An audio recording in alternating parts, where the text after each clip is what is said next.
बिस्मिल्लाहिर्रहमानिर्रहीम। कुल स्टोरीज के प्यारे प्यारे साथियों, अस्सलामु अलैकुम। हजरत सैयदना अबू इसाक रहमतुल्लाह अलैह फरमाते हैं कि एक शख्स अक्सर हमारी महफिल में आया करता था, मगर हस्बे मामूल हमेशा वो अपना चेहरे का एक हिस्सा छुपा के रखता था। एक मर्तबा मैंने पूछा कि अय शख्स, आखिरकार क्या मामला है, तुम अपना आधा चेहरा क्यों छुपा के रखते हो और इसके पीछे की क्या वजह है, जरा मुझे इसके राज से आगाह करो। उस शख्स ने कहा, अगर आप इजाजत दें तो मैं अपना सारा मामला आपको बतला सकता हूँ। मैंने कहा, बताओ असल मामला क्या है। इजाजत मिलने पर उस शख्स ने अपनी इबरतनाक दास्तान कुछ इस तरीके से सुनाई कि जनाब, मैं एक कफन चोर था। मैंने कई कब्रों से कफन चुराए। जब भी किसी नई कब्र के मुतालिक मुझे मालूमात होती तो मैं फौरन वहाँ पहुँचकर कफन चुरा लिया कर। एक मर्तबा एक औरत का इंतकाल हो गया। जब उसे दफना कर उसके घर वाले वहाँ से चले गए तो मैं रात को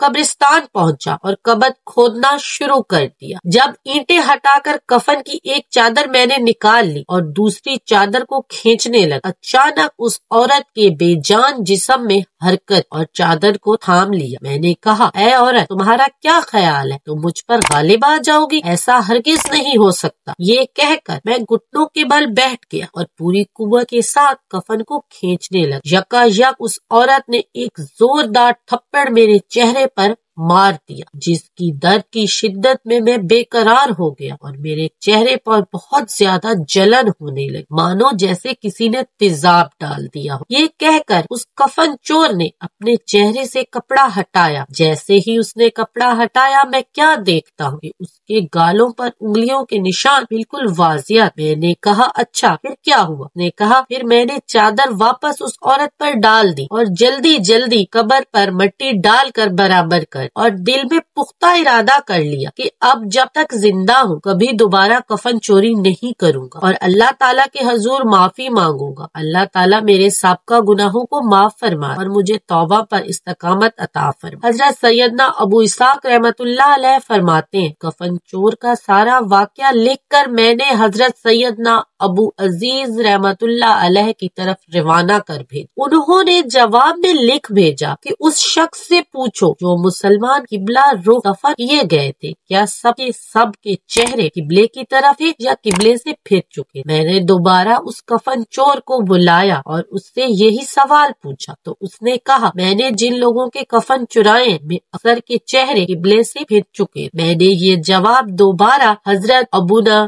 अबू अजीज रहमतुल्लाह अलैह की तरफ लिख भेजा। उन्होंने जवाब में मुझे ये तहरीर भेजी, ए इसाक रहमतुल्लाह अलैह, जिन लोगों के चेहरे किबले से फिर चुके इनका खात्मा ईमान पर नहीं। या अल्लाह आपको और मुझे तौबा की तौफीक अता फरमाए और उन तमाम गुनाहों से बचने की तौफीक अता फरमाए और हमारा खात्मा ईमान पर करे। उम्मीद करती हूँ ये छोटा सा इंफॉर्मेशनल एजुकेशनल सबक आमोज वाक़या तमाम साथियों को बेहद पसंद आया होगा। अगर वीडियो का कोई छोटा सा हिस्सा भी आपको पसंद आ जाता है तो इसे आगे अपने साथियों के साथ भी शेयर किया करें और कीमती राय डिस्कस करते रहा करें। मैं आप तमाम दोस्तों से मिलूंगी अगली एक ऐसी ही खूबसूरत इंफॉर्मेशनल एजुकेशनल वीडियो में। मुझे दुआओं में याद रखिएगा। अल्लाह ताला आप तमाम दोस्तों का हामी और नासिर। तब तक के लिए अल्लाह हाफिज।